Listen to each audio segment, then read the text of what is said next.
સુરત શહેરની અલથાણ પોલીસે રેડ પાડીને ગણનાપાત્ર જુગારનો કેસ કરી આરોપીઓ વિરુદ્ધ કાયદેસરની કાર્યવાહી કરી। અલથાણ પોલીસ સ્ટેશનના ઇન્સ્પેક્ટર ડીડી ચૌહાણની સૂચનાના આધારે પોલીસ સ્ટેશન વિસ્તારમાં દારૂ જુગારની પ્રવૃત્તિ ડામવા કાર્યશીલમાં હતા।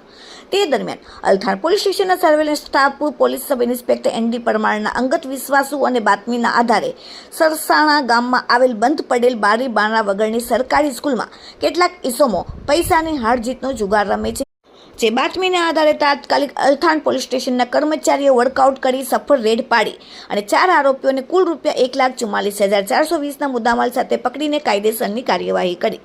અલથાણ પોલીસ સ્ટેશનમાં જુગારમાં પકડાયેલ આરોપીઓના નામ છે: 1 ઉમેશ ગમનલાલ પટેલ, રહેવાસી દરજી મોહલ્લો સરસાણા; 2 કપિલભાઈ પટેલ, મોટો મોહલ્લો સરસાણા ગામ; 3 પરેશ પટેલ, નવો મોહલ્લો સરસારા ગામ; અને 4 ધવલ ઈશ્વર પટેલ, મોટો મોહલ્લો સરસારા ગામને પોલીસે પકડીને તેમની પાસેથી જુગારના દાવના રોકડા ₹32,500, અંગઝડપીના 27,270 સાથે 5 મોબાઈલ ₹84,000ના તેમજ અન્ય મુદ્દામાલ થઈને કુલ ₹1,44,420ની મતાનો મુદ્દામાલ કબજે કરીને કાયદેસરની કાર્યવાહી કરી।